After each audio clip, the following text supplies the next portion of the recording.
Welcome to Void Case Files. Before we descend into today's story, I need your help.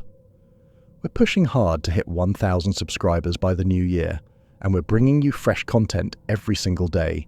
Daily videos exploring the darkest corners of reality.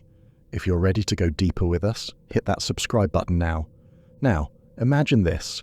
You're living in a pressurized habitat 3,900 feet below the Pacific Ocean. The weight of the water above you is crushing, over 1,700 pounds per square inch. Your voice sounds like you've inhaled helium because you're breathing a mix of oxygen and helium instead of normal air. The sun is a memory. Time loses all meaning. You're there to monitor something that should be dead. A Soviet submarine that sank during the Cold War, entombed in sediment for over 30 years. The Navy says it's just sitting there, slowly rusting, its nuclear payload contained. But what if that's not the whole truth? What if the submarine wasn't just carrying missiles? What if there was something else down there? Something classified, something experimental, and the Navy's been watching it this whole time, praying it stays buried? This is the account of Dr. Ethan Cole, a marine biologist who spent 92 days at Deep Station Trident. What he discovered will make you question everything the government has told us about what happened during the Cold War and what might still be waiting in the deep. This is his story. My name is Dr. Ethan Cole, and I'm about to tell you about 3 months that destroyed everything I thought I knew about the ocean, about what lives in it, about what dies in it, and about what refuses to do either. It started on a Friday afternoon in March 2019. I was 36 years old, working at the Scripps Institution of Oceanography in La Jolla, analysing bacterial samples from hydrothermal vents. Tedious work, but it paid the bills. I had a daughter to support, Sarah, who was living with her mother in San Diego after the divorce. My life was small, controlled, predictable. That's when they walked into my office. 2 men in dark suits, no appointment, no warning. They didn't knock. The taller one, grey at the temples with eyes like a shark, closed the door behind them. The shorter one placed a leather portfolio on my desk. "Dr. Cole," the tall one said, "my name is irrelevant. What's relevant is that you have a very specific skill set we need." I remember thinking this was some kind of joke. I study bacteria, not exactly James Bond material. The shorter man opened the portfolio. Inside was a security clearance form with my name already filled in, and a photograph. It was grainy, clearly taken underwater by a remotely operated vehicle. In the image, half buried in sediment and covered in marine growth, was the hull of a massive submarine. Even through the murk and rust, I could see Cyrillic lettering on the conning tower. "We need you to tell us if anything is leaking from that wreck," the tall man said. "Anything at all." I'm not a salvage expert. "We don't need salvage. We need someone who understands extremophile organisms, deep-sea bacteria, radiation-resistant microbes." He paused. "And we need someone who already has a security clearance and a track record of keeping their mouth shut." They knew everything about me. My dissertation on bacterial colonies in high-pressure environments, my previous contract work for the Navy on biofouling prevention.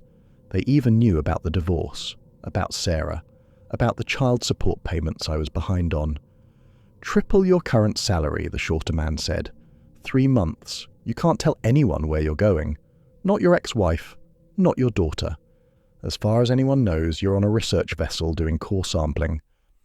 I should have said no. I should have thrown them out of my office. But I looked at that photograph again, at the submarine sitting in the dark, and something in me needed to know what was down there. Maybe it was curiosity. Maybe it was the money. Maybe it was just the chance to escape my failing life for a while. "When do I leave?" I asked. The tall man smiled, though it didn't reach his eyes. "You have 48 hours to get your affairs in order." Monday morning came too fast. I kissed Sarah goodbye, told her I'd be back in 3 months, told her I loved her. The lie tasted like ash in my mouth, but I swallowed it down and watched her run back into her mother's house, ponytail bouncing. A black sedan picked me up at 4 in the morning and drove me to a private airfield north of San Diego. The helicopter was military, no markings. Inside, a woman in a Navy uniform handed me a headset and didn't say a word for the entire 4-hour flight. We flew over open ocean, Nothing but blue in every direction. The water so flat and calm, it looked like glass. I watched the sun rise over the Pacific and wondered what I'd gotten myself into. Wondered if Sarah would remember me if I didn't come back. When the platform appeared on the horizon, it looked like an oil rig, which is exactly what it was supposed to look like. Neptune Station, they called it. But as we descended, I could see the patrol boats circling at a distance. Military vessels, no flags, no identification numbers. Just grey shapes keeping watch over something the world wasn't supposed to know about. We landed on the helipad, and the rotors were still spinning when a woman in a black wetsuit approached, ducking under the blades. "Dr. Cole," she shouted over the noise. "Lieutenant Commander Victoria Hayes. Welcome to Neptune. Follow me."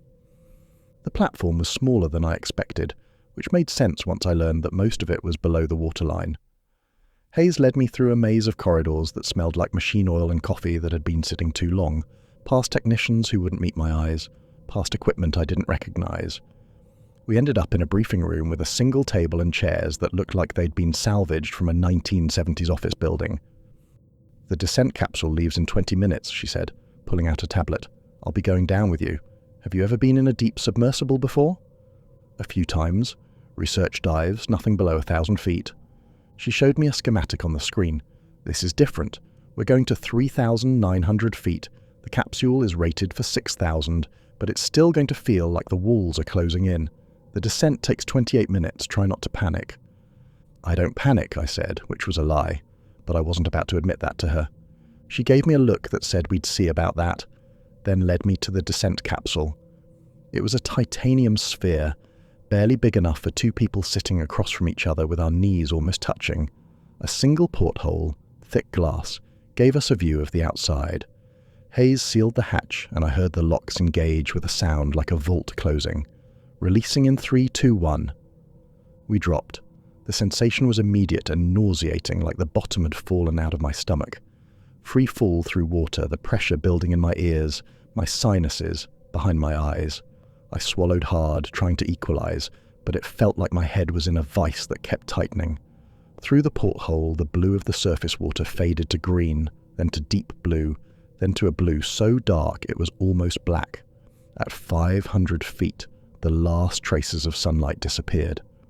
At 1,000 feet, there was nothing but darkness, and the occasional flash of bioluminescence like stars in the void, tiny jellyfish and unknown creatures sparking in and out of existence. "First time always hits hard," Hayes said. Her voice was calm, practiced, like she'd done this 100 times before. "Your body is adjusting to the pressure. By the time we dock, you'll be at 117 atmospheres. That's 1,700 pounds per square inch pressing on every inch of your body. After about 3 days, your tissues will be fully saturated with helium. At that point, you can't surface quickly. You'd need at least a week of decompression. Probably more." "Saturated," I said, my voice already starting to sound higher pitched from the helium mix we were breathing. "You mean trapped?" "I mean committed." She checked her watch. 2,000 feet, halfway there. The temperature gauge on the wall read 42 degrees Fahrenheit and dropping. I could feel the cold seeping through the capsule walls despite the heating elements, a bone deep chill that made me think about how far we were from the sun, from warmth, from anything alive. At 3,200 feet, Hayes pointed out the porthole. "There, that's home." Deep Station Trident emerged from the darkness like a ghost ship, like something that shouldn't exist. 6 modules, each the size of a bus, connected by flexible tubes that swayed gently in the current. The whole structure was anchored to an underwater ridge, massive cables running down to bedrock. Floodlights illuminated the immediate area, creating a small bubble of light in the endless dark, and beyond the lights, maybe 800 feet away I could see it, the submarine. Even from this distance, even covered in 3 decades of marine growth, it looked massive, wrong, like a dead thing that hadn't quite realized it was supposed to decay. We docked with a jolt that rattled my teeth. The airlock cycled, pressure equalizing with a hiss that made my ears pop one final time. Then the inner hatch opened, and I got my first breath of station air. It smelled like recycled oxygen, machine oil, and something else. Something metallic and slightly sweet that I couldn't quite identify, but that made the hair on the back of my neck stand up. A man stood waiting for us in the docking bay. Late 50s, thin to the point of gaunt, with hollow eyes that looked like they hadn't seen natural sunlight in years.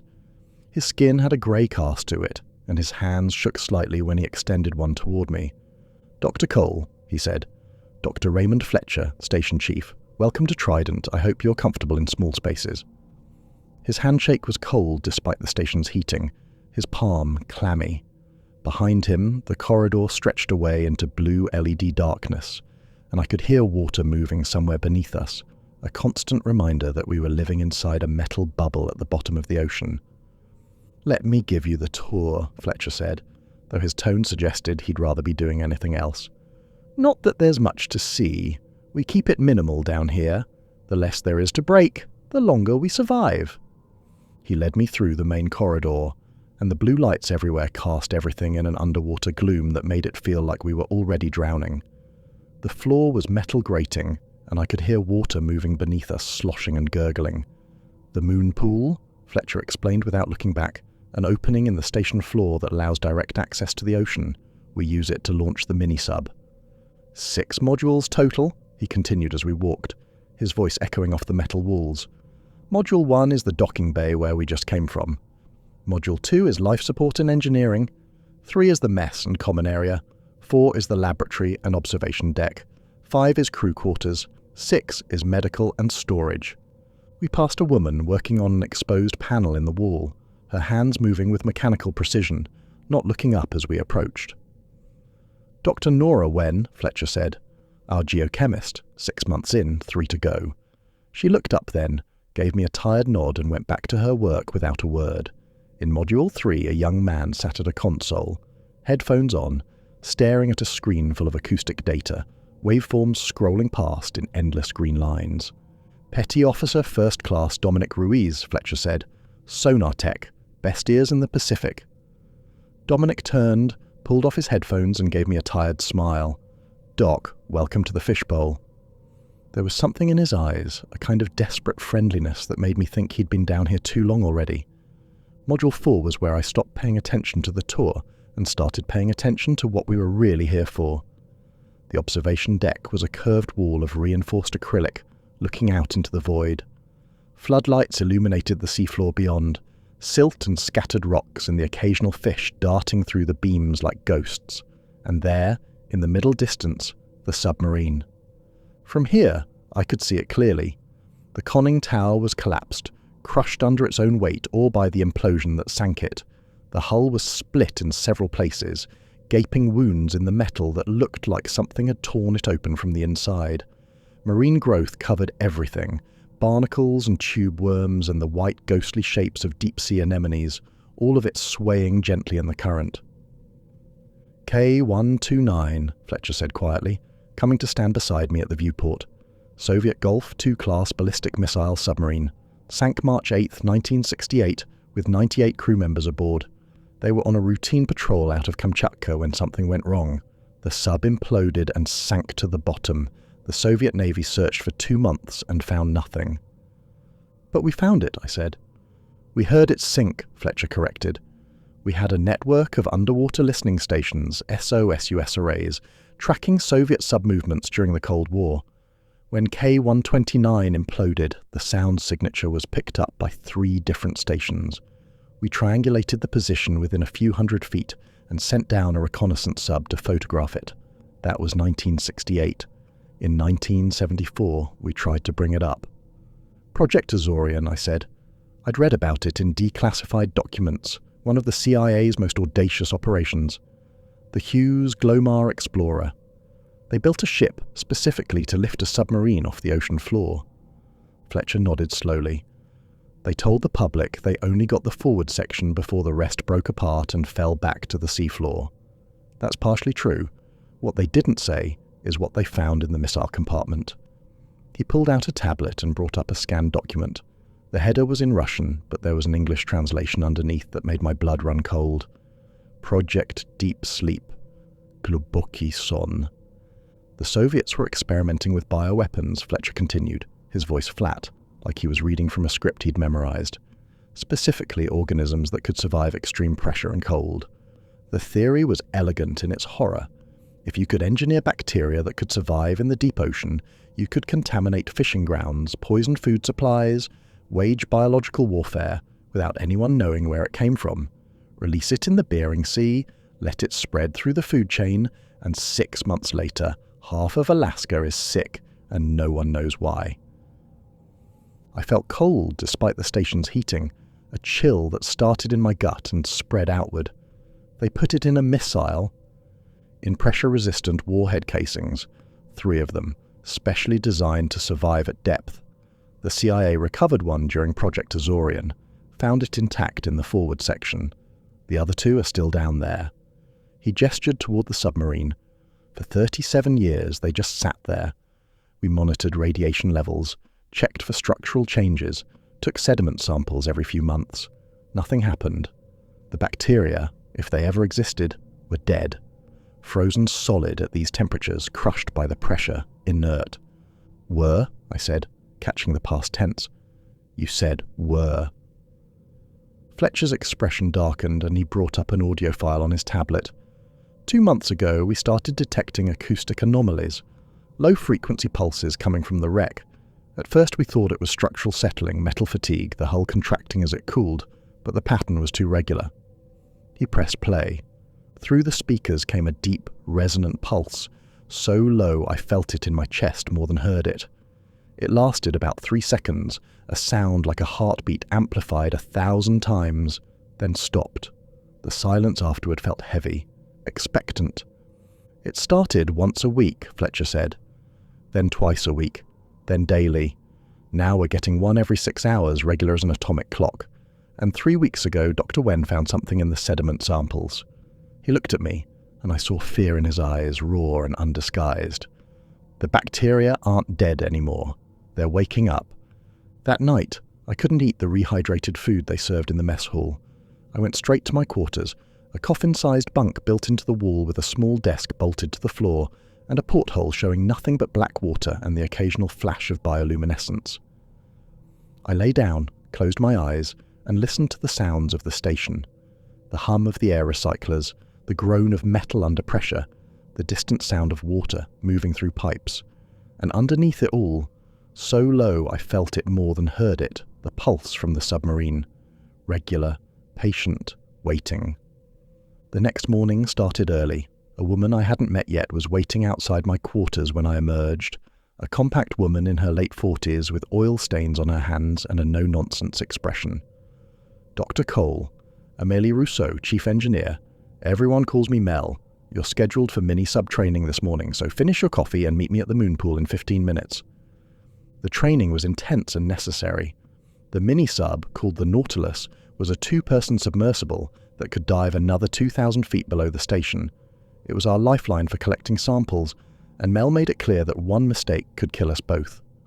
The Nautilus is your best friend out there, she said, running through the system's checklist with the precision of someone who'd done it 1,000 times. Treat it with respect and it'll keep you alive. Treat it like a rental car and you'll die screaming in the dark, and I'll be the one who has to explain to your daughter why Daddy's not coming home. Her bluntness was refreshing after Fletcher's careful evasions. We spent 4 hours going through emergency procedures, ballast controls, communication protocols. By lunch, my head was swimming with information, and my voice had gone up another octave from breathing the helium-oxygen mix. In the afternoon, Dr. Wen took me through the lab equipment, and this is where things started to get interesting. She showed me sediment cores taken from around the submarine, and under the microscope, the samples showed unusual bacterial colonies that made the hair on my arms stand up. I first noticed them 3 weeks ago, Wen said, adjusting the magnification. They're extremophiles, obviously. Anything living down here has to be, but their structure is unusual. Look at this. She brought up an electron microscope image, and I leaned in close. The bacteria formed dense, networked clusters, almost like neural tissue.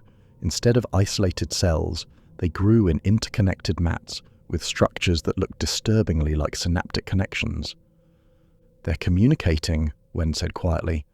I've run tests. When I stimulate one section of the colony, the entire network responds within milliseconds. It's like they're wired together, like they're thinking.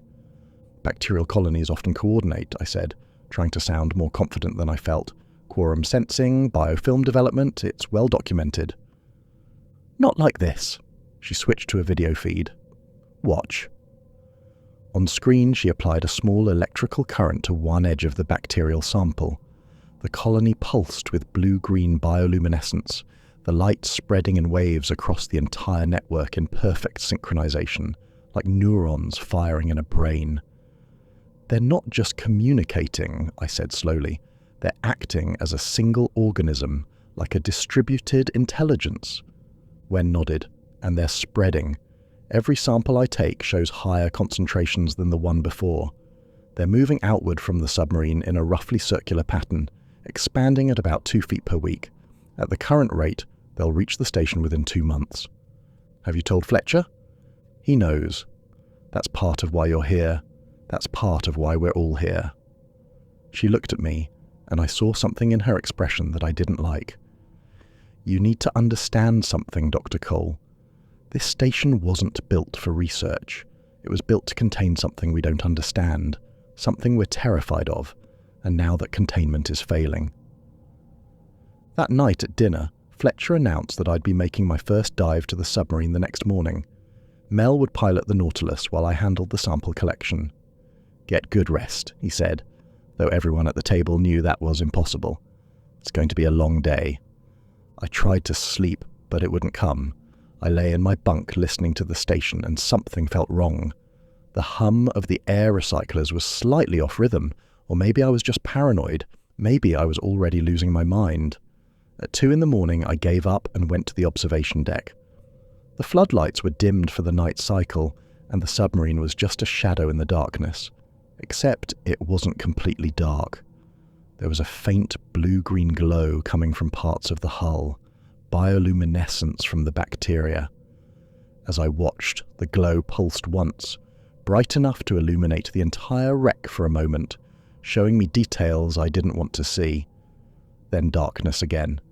I counted the seconds. 360. Exactly 6 hours since the last pulse.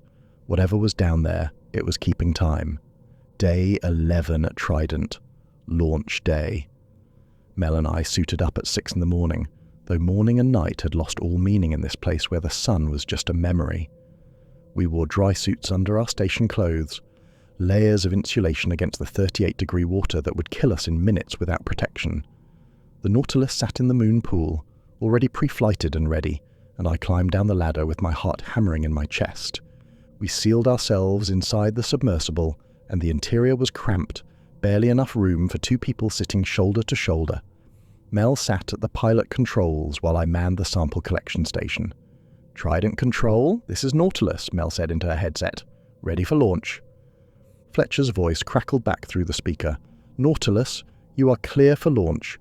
Stay in visual contact, maintain radio contact every 15 minutes. You have 4 hours before I start worrying. Copy that.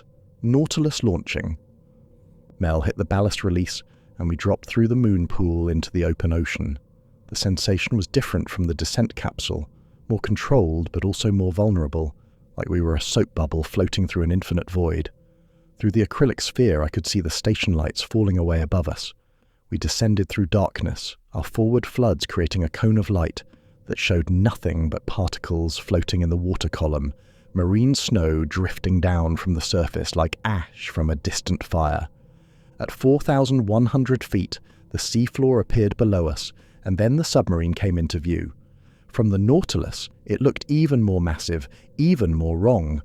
330 feet long, the hull covered in rust and marine growth. The conning tower collapsed like a crushed tin can. The stern section was intact, but the bow showed massive damage, gaping holes in the hull where metal had torn like paper. Mel circled slowly, giving me a good view, and I activated the cameras to record everything. The missile tubes were located in the center section, 3 large hatches in the submarine's back. 2 of them were closed, corroded shut by decades of salt water, but the 3rd one made my breath catch in my throat. Stop, I said. Bring us closer to that middle tube. Mel maneuvered the Nautilus until we were hovering about 20 feet from the hull, and I activated the high-intensity lights. The missile tube was open, not damaged, not torn apart by the implosion, It had been opened, the hatch pushed outward from the inside, the metal bent back like flower petals. "That wasn't like that last month," Mel said quietly, and I could hear the fear in her voice. "I've piloted past this wreck 100 times. That hatch was closed, I'm sure of it. I activated the Nautilus's manipulator arm and extended it toward the hull, moving slowly, carefully. The arm had a scraper attachment designed for collecting samples of marine growth. I brought it to the hull near the open missile tube and scraped away the barnacles and tube worms, and underneath the metal glowed with faint blue-green bioluminescence." "Are you seeing this?" I asked. "I'm seeing it. I don't like it." I collected the sample into a sealed container, then moved the arm to scrape at the interior of the open missile tube. The light was stronger inside, pulsing gently like a heartbeat, and I could see the bacteria coating the interior walls, thick colonies that moved in the current like hair. That's when the acoustic pulse hit. It was loud enough to vibrate through the Nautilus's hull, loud enough to rattle my teeth and make my vision blur. A deep resonance that I felt in my bones, my organs, behind my eyes. The bioluminescence around the submarine flared bright, turning the wreck into a constellation of blue-green light, illuminating details that had been hidden in the darkness. And in that moment of brightness, I saw something that made my blood freeze. Inside the open missile tube, something moved, pale, elongated, with too many joints in the wrong places, writhing deeper into the darkness like it was retreating from our lights. "Did you see that?" I whispered, my voice barely audible over the sound of my own heartbeat. "I saw it." Mel's hands were already on the controls, her face pale. "We're leaving. Now." She didn't wait for me to argue. The Nautilus's thrusters engaged, and we ascended rapidly. Too rapidly. The sudden pressure change made my ears pop painfully, and I tasted blood in my mouth. "Trident control. This is Nautilus," Mel said, and her voice was shaking. "We are aborting the dive, returning to station immediately." "Nautilus, what's your status?" Fletcher's voice came back. "Are you in danger?" "Negative on immediate danger, but we need to review the footage. There's something in that wreck, something alive, and it knows we're here." The ascent back to Trident took 12 minutes that felt like hours. I kept watching the rear camera feed, expecting to see something following us, expecting pale hands to grab the submersible and drag us down into the dark. But there was nothing except the distant glow of the submarine, pulsing like a beacon. We docked hard, the Nautilus slamming into the moon pool with enough force to rattle our teeth. The airlock cycled, and Fletcher was waiting for us in the bay, along with Dr. Moss, the station physician, and Hayes. "Tell me," Fletcher said, and his face was already grey. I showed him the footage, the open missile tube, the bioluminescence, and then frame by frame I showed him what we'd seen inside. Something pale and segmented, roughly humanoid in outline but wrong in every detail, pulling itself deeper into the submarine's interior with movements that were too fluid, too purposeful. "What the hell is that?" Hayes asked, and she'd gone pale. "I don't know," I said. But it reacted to our presence. When I started scraping the hull, the acoustic pulse came early, like it was responding to us, like it was warning us away. Fletcher stared at the screen for a long moment, and I watched the colour drain from his face. Then he turned to Moss. "Get the samples to the lab. I want a full analysis by end of day. I want to know everything about these bacteria, and I want to know it now." "What are we dealing with?" Moss asked. Fletcher didn't answer. He just walked out of the bay, leaving us with the footage still frozen on screen, showing something that shouldn't exist crawling through a submarine that should have been dead for 37 years. I spent the next 6 hours in the lab with Dr. Wen, and what we found made everything worse. The bacterial colonies were even more complex than her earlier specimens, more organized, more purposeful. Under the electron microscope, they formed intricate networks with structures that looked exactly like synaptic connections, like the dendrites and axons you'd find in brain tissue. "This is incredible," Wen said, though her voice was tight with fear. "Look at the cellular arrangement. They're forming specialized nodes, like ganglia in a nervous system, like they're building a brain." I ran a chemical analysis, and the results made me want to throw up. The bacteria were producing a cocktail of compounds I'd never seen before, neurotransmitter analogues that mimicked dopamine and serotonin, bioluminescent proteins, and something else I didn't recognize, a complex organic molecule with a structure similar to human neuropeptides.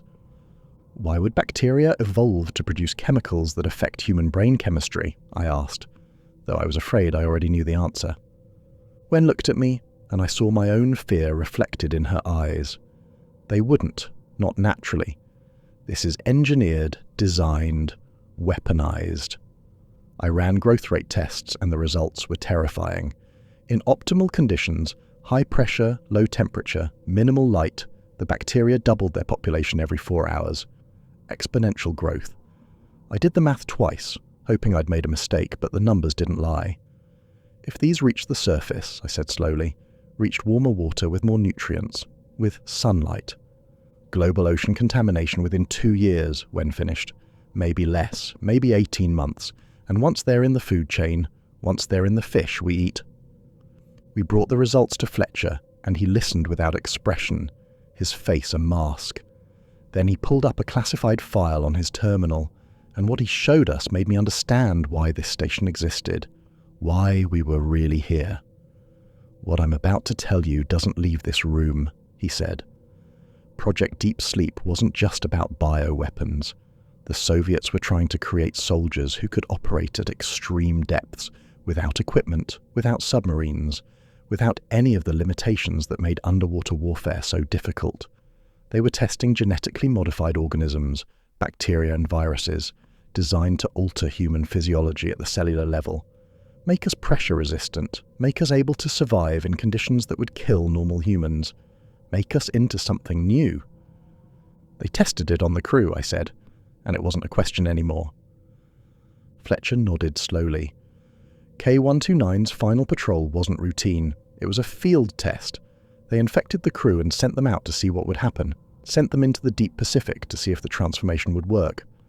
According to the documents we recovered during Project Azorian, the transformation was supposed to be gradual, controllable, reversible. It wasn't. The crew started changing 3 days into the patrol. By day 7, they'd lost contact with command. By day 9, the submarine had flooded itself. "The crew flooded it themselves," Wen said, and she'd gone pale. "They wanted to be in the water." "The submarine didn't sink from mechanical failure," Fletcher confirmed.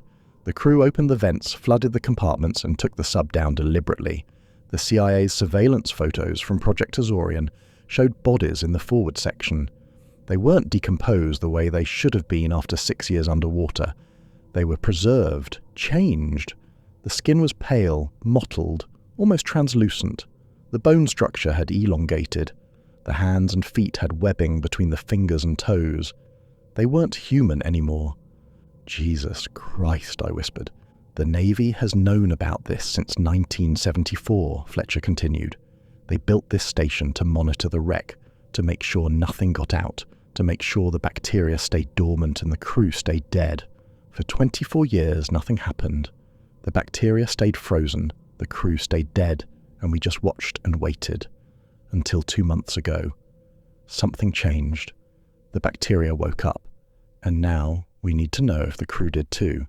That night, I couldn't eat dinner. I went straight to my quarters and tried to process what I'd learned, tried to wrap my mind around the implications.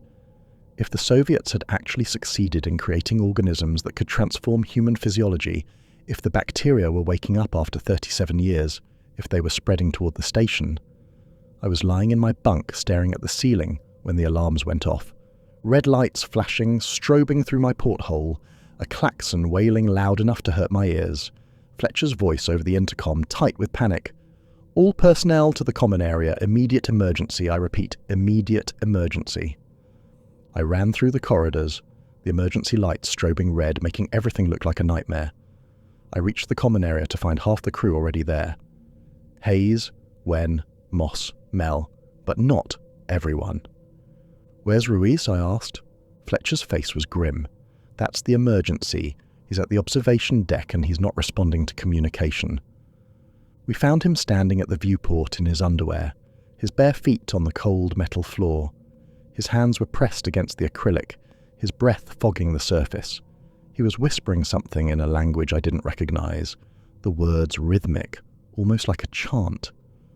"Dominic," Fletcher said quietly, approaching slowly like you would a wounded animal. "Step away from the window. We need you to come with us." Ruiz didn't respond. He kept whispering, and I could hear the words now, could hear the shape of them.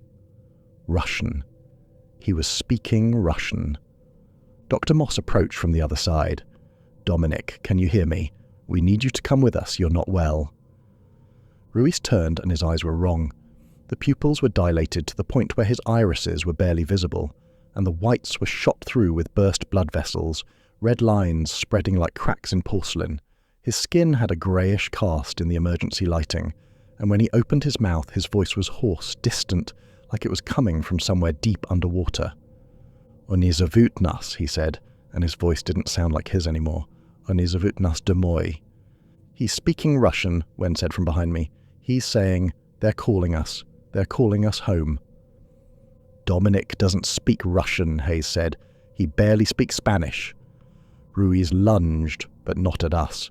He lunged toward the corridor leading to the moon pool, moving with a speed and strength that shouldn't have been possible. It took 4 of us to restrain him. Fletcher, Hayes, Mel, and me, and he fought with inhuman strength, thrashing and clawing like a wild animal. His nails left scratches on Mel's arms deep enough to draw blood, and he was making sounds now. Not words, but something else. Something that sounded like the acoustic pulse from the submarine. We dragged him to the medical bay, and Moss sedated him with enough tranquilizer to drop a horse. Even then, it took 5 minutes for Ruiz to stop fighting. When he finally went limp, we strapped him to the examination table, and Moss ran every test the medical bay could handle. The results were impossible. Ruiz's blood chemistry was radically altered. The same neurotransmitter analogues we'd found in the bacteria were present in his bloodstream at high concentrations, flooding his system. His brain activity showed abnormal patterns, synchronized waves across multiple regions, like his neurons were firing in perfect coordination, like he was becoming part of that networked consciousness we'd seen in the bacterial colonies. "He's been contaminated," Moss said quietly, and his hands were shaking. "But how? He hasn't been outside the station. He hasn't been near the submarine." Fletcher looked at me, and I saw real fear in his eyes for the first time. Could the bacteria be in the station's water supply? We checked. Mel took apart the filtration systems while Wen analysed water samples from every module, and it took 2 hours to find the source. The moonpool water intake valves had a microscopic breach, a crack in the seal so small you could barely see it with a magnifying glass. But it was enough. Enough for bacteria to enter the system, to contaminate the water we drank, the water we used to wash, the water that cycled through our bodies.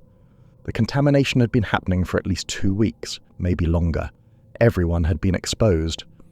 Fletcher called an emergency meeting at 3 a.m, all personnel present except Ruiz, who remained sedated in medical. We gathered in the common area, and I could see the fear on everyone's faces, could see them doing the same math I was doing. 2 weeks of exposure. How many cells in the human body? How many bacteria in each drop of water? "We have a situation," Fletcher began, and his voice was steady, but I could hear the strain underneath. "The station's water supply has been contaminated with the bacterial organism from the submarine. All of you have been exposed to some degree. Dr. Moss is going to test everyone and determine contamination levels." The room erupted in questions, protests, fear, people talking over each other, voices rising. Fletcher raised his hand for silence, and it took a minute for everyone to quiet down. "I've contacted Navy Command. We are under immediate quarantine. No one leaves this station until we determine the extent of the contamination and whether it can be treated. Is that understood?" "And if it can't be treated?" Mel asked, and her voice was quiet but sharp. Fletcher didn't answer, and his silence was answer enough. Over the next day, Moss tested everyone, and the results were terrifying in their randomness. I had moderate exposure, probably from drinking coffee made with station water. Dr. Wen had low exposure.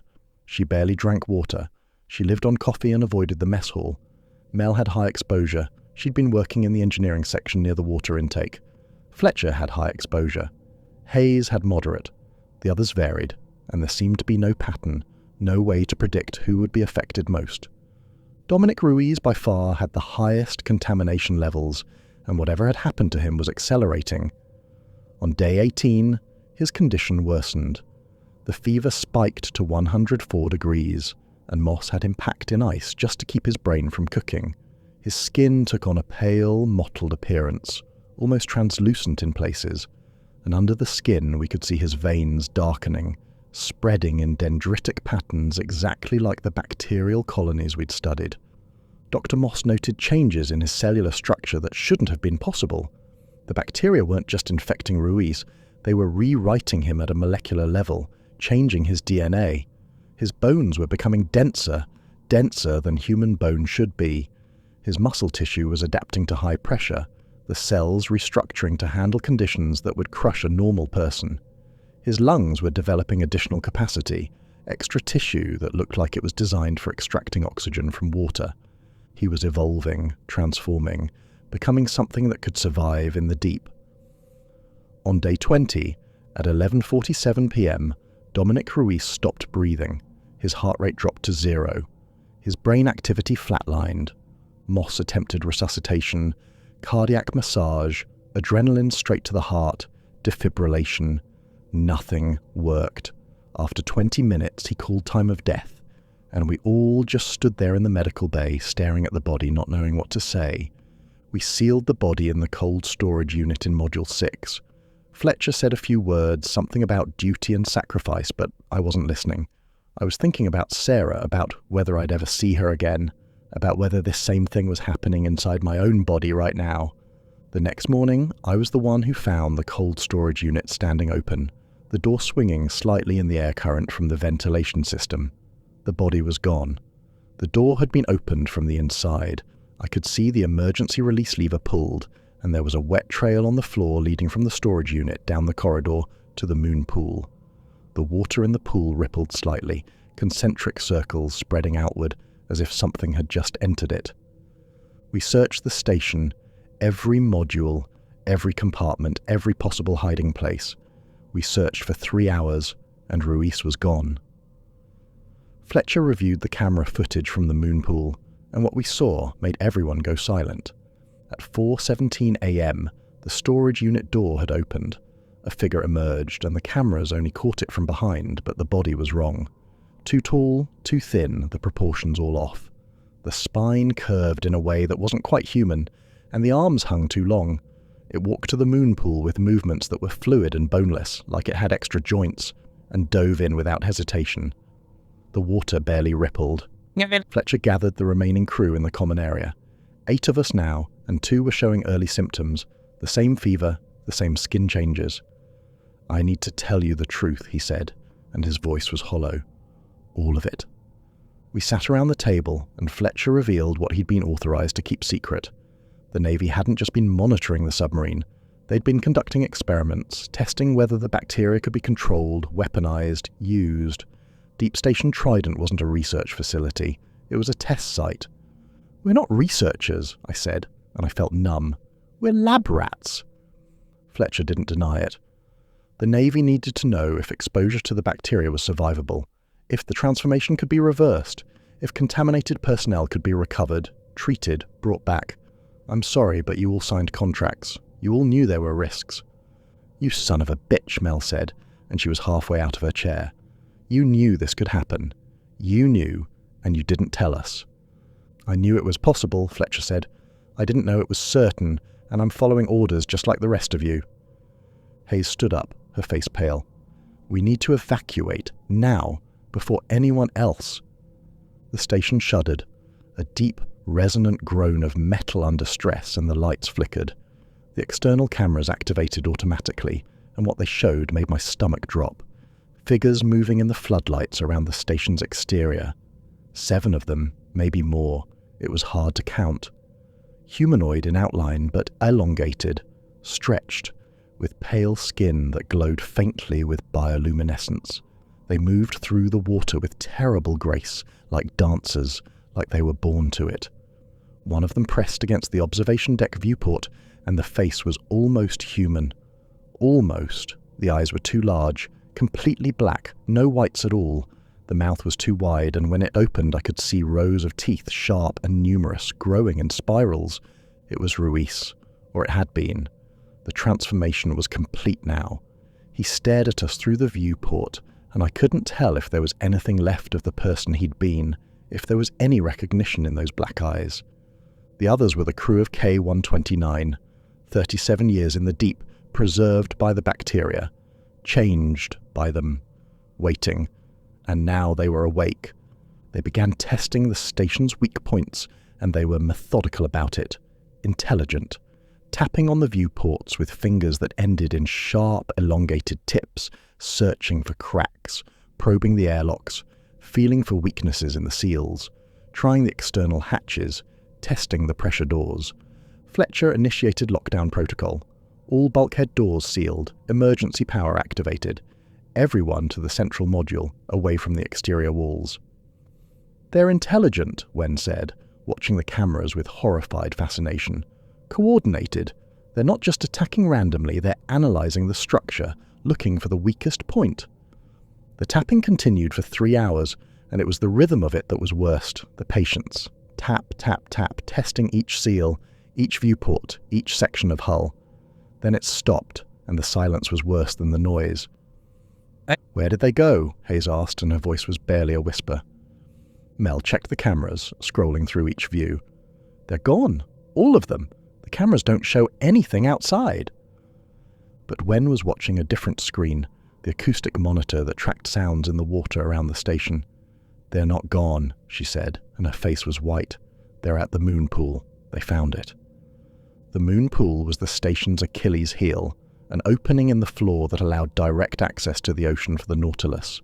It was protected by a seal, a heavy rubber gasket that could handle normal pressure, but it wasn't designed to withstand a sustained attack from something intelligent, something that understood how seals worked.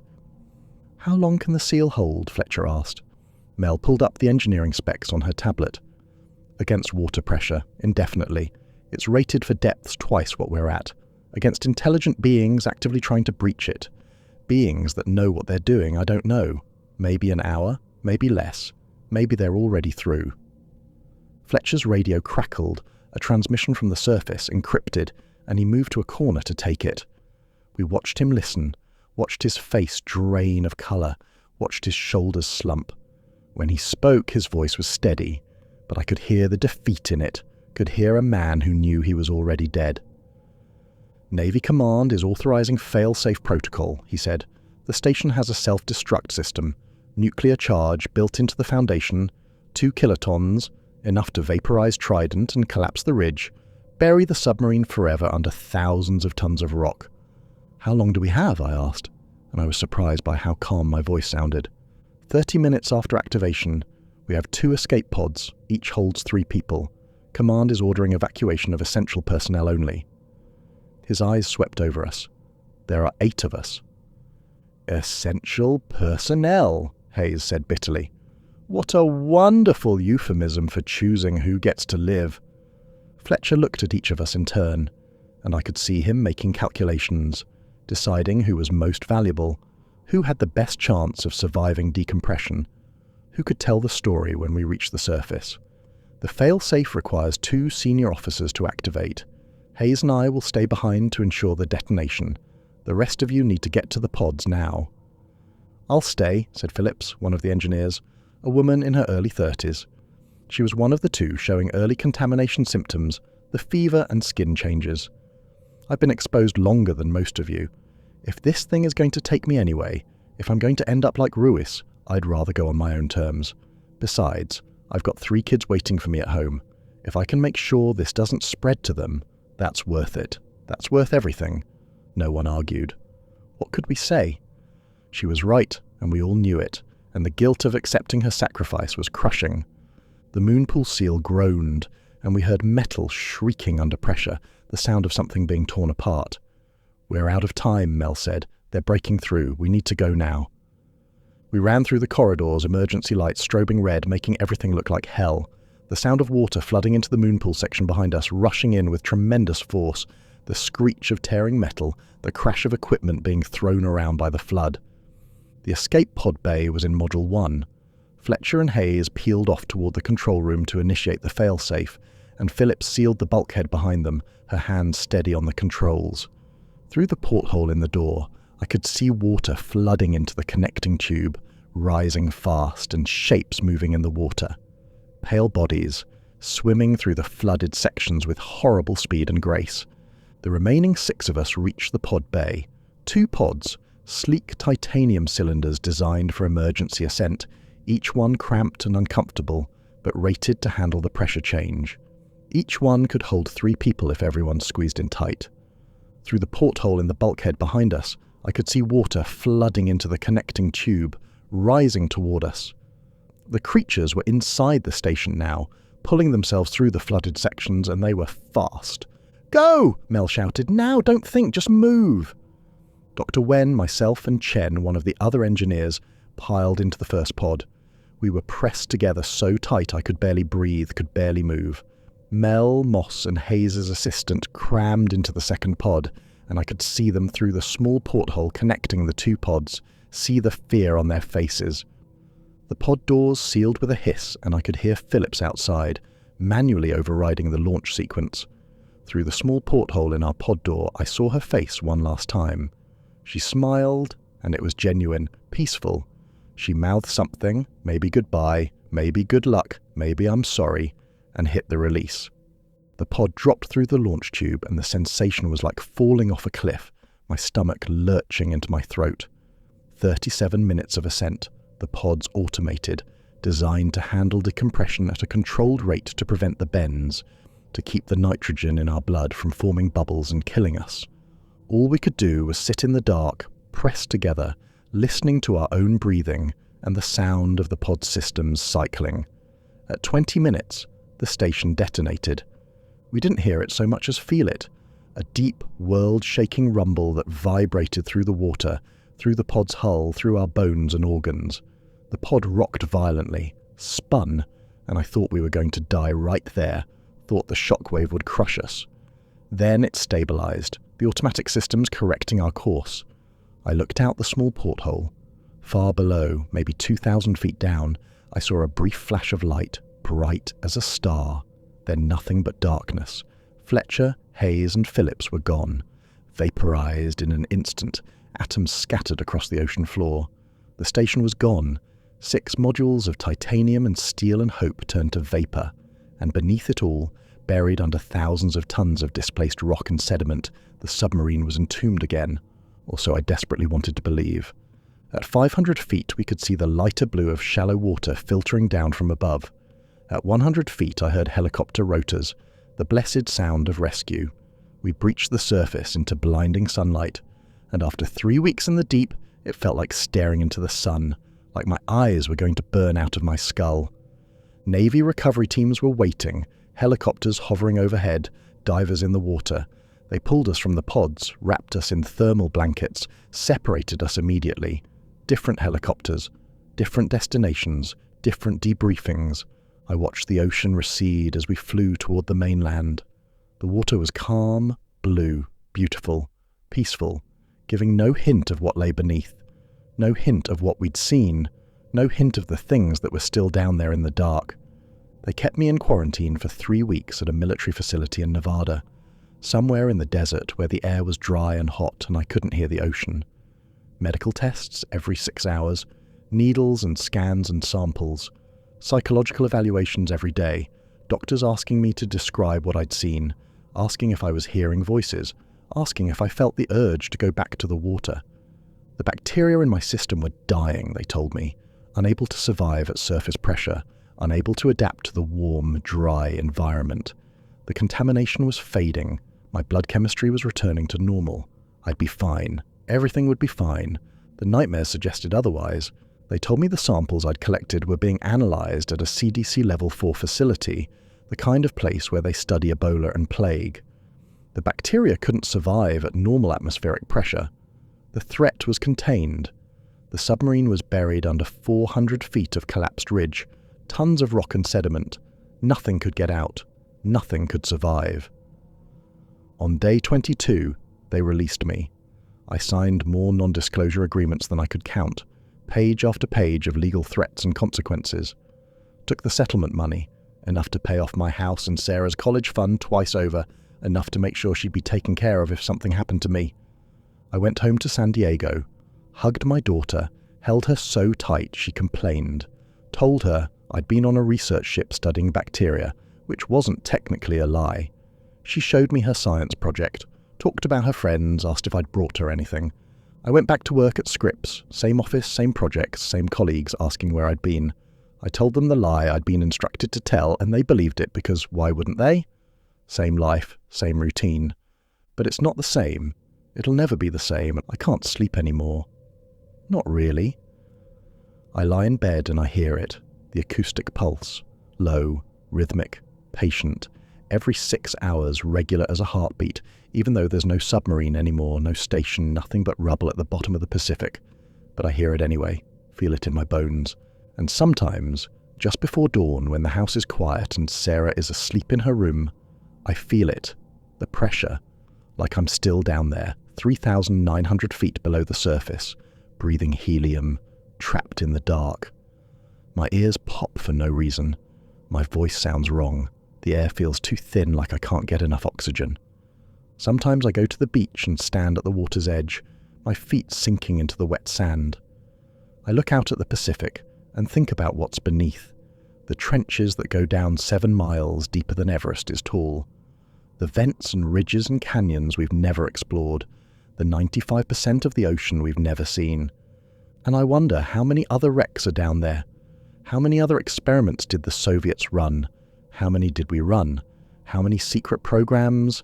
How many test subjects? How many things did we create and then lose in the deep, thinking they were dead, thinking they were contained? How many things are waiting in the dark, patient and hungry, for the day when someone disturbs them again? I still get emails from Dr. Wen. She's back at MIT, running a lab studying extremophile bacteria, trying to understand what we saw, trying to make sense of it. She doesn't sleep well either.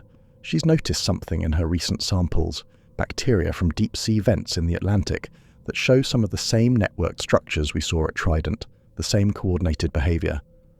Her last email, the one I got 3 days ago, said this: "It's probably nothing. Convergent evolution. Happens all the time in extreme environments.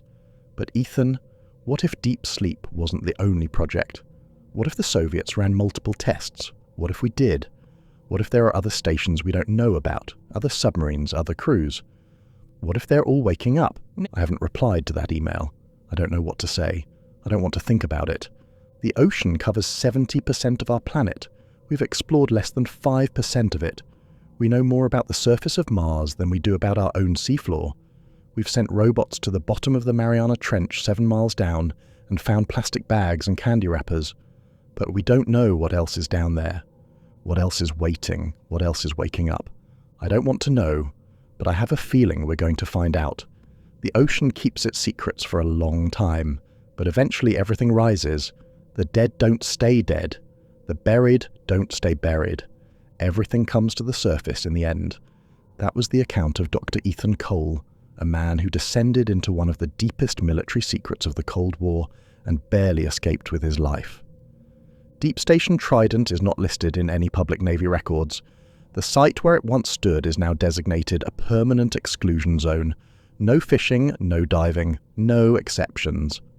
As for K-129, Soviet records confirm the submarine sank in 1968 with all hands.